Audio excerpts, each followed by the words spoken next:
So I am currently undergoing the heater slider fix on this 89 Integra. Just thought I'd make a quick video kind of showing anyone that wants to fix this or has a similar issue how to go about it.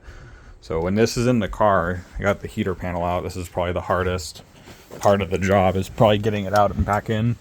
So it sits in the car like this. You got a bolt there that's hidden behind one of these button panels, a bolt there, and then if you don't have AC, there's like a dummy kind of a connector there. And you'll go to pull this out. This comes out separate from the actual panel.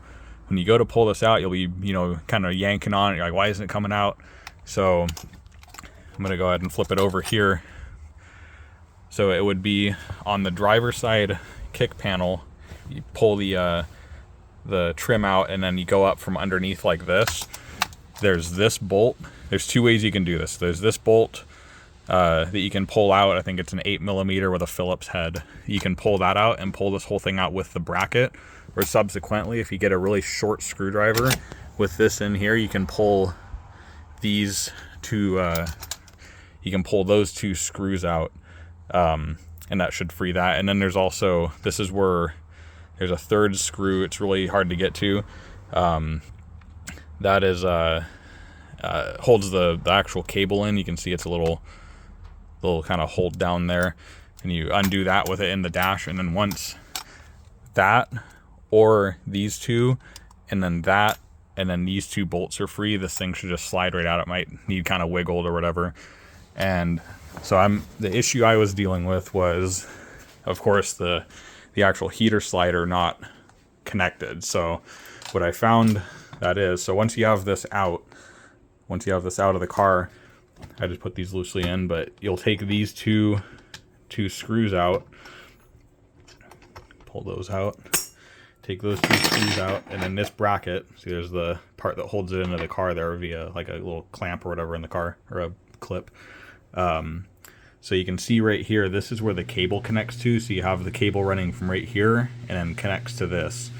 Now you can see I got lucky, it didn't break off, or it broke off, but it didn't fall off into the dashboard somewhere. It was actually still hanging onto the cable. So you can see where that's broken. Now I'm gonna do some research to see if I can't find a new one of these, but I'm gonna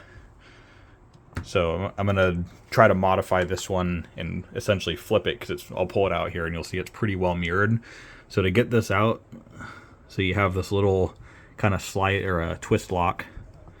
So we'll twist it. You'll just line up that cam mark with the hole on there, and then you can see this top part pulls out. You have that, and then on the other side, you can see where this is. That just pulls right out. There's a little cam markers on there. We'll flip this back over, and you can see. So here's a little arm. So when you slide this, you can see how that pivots, and that will pull or close your heater valve underneath the hood. Now what you can do here is just kind of gently lift this up. So we have to get this off of there, and then this little pin here. So we'll just go ahead and gently lift this up. I'll just set it off to the side here, and then you can kind of lift that out and then just twist it out. Now this is the piece, try to get it to focus, phone's crappy. So this is the piece that broke. Now you can see it's pretty well mirrored. So what I'm thinking of doing, I'm going to do some research and see if I can't find a new one of these, or if similar makes or models use them, or if even I get one of 3D printed.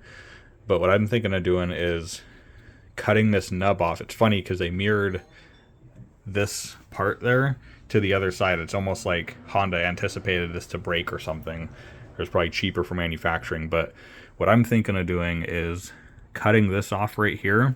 You can see it's already like pre-holed right there. So I'm thinking of cutting this off, fully drilling through that, and then getting a bolt to loosely tighten in there, some Loctite or something, but to act as that peg, this peg right here. And now that'll allow me then to flip this around, and now I have a good side. So reverse installation to put back in. It's going to be kind of a pain because it's very tiny screws to get in there, but yeah, if anyone knows like a good or a replacement for this perhaps, or even just like another maker model, or have one of these laying around, let me know. But I think what I'm gonna do, if I do decide to modify this by cutting that off and then drilling through it, I'm gonna go find some tiny washers, and you can kind of see it's indented there. I think I'm gonna glue some washers in there just to kind of reinforce this and help it from being a problem. And I'll probably do the same thing here when I cut that off. I'll probably glue some washers on there with some epoxy, or get it hot and stick them on there or something, just to modify it, to kind of strengthen it, to keep that from breaking. Because even though this is 30 something years old, 36 years old, it still feels really good. It's not actually it's not brittle, it's not like dry or cracking or anything like that. It's in good shape. But I do want to reinforce that.